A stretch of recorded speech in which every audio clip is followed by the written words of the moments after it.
যাক, সমস্ত পুজো শেষ হয়ে গেল। এবার একটু পড়তে বসতে হবে। পরীক্ষা এখন অনেক বাকি আছে, কোনো সমস্যা নেই। আজকে কত তারিখ যেন? উম, নভেম্বরের 2 তারিখ। এত কখন হয়ে গেল? এই তো পুজো সেদিন গেল, এত তারিখ হয়ে গেল। অক্টোবর মাসটা তো বুঝতেই পারলাম না কখন চলে গেল। টেস্ট পরীক্ষা তো আর বেশি দিন বাকি নেই, আর কয়েকদিন পরেই টেস্ট পরীক্ষা। এখনো পর্যন্ত সিলেবাসটাই জেনে ওঠা হয়নি। কি করব এবারে? এতদিন ভেবেছিলাম যে পড়া হবে, এখনো পর্যন্ত সিলেবাসটাই জানি না যে কোন বইয়ের কি। এবার একটু পড়তেই হবে, দেখি।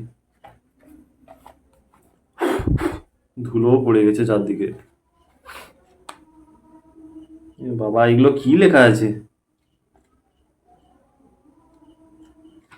এগুলো কি আমাদের বই? উফ, মাথায় কিচ্ছু ঢুকছে না, এগুলো কি পড়বো? এত টেনশন আর মাথায় নিতে পারছি না, আমি যে কি করব। একটু মোবাইল ঘেটে নিই।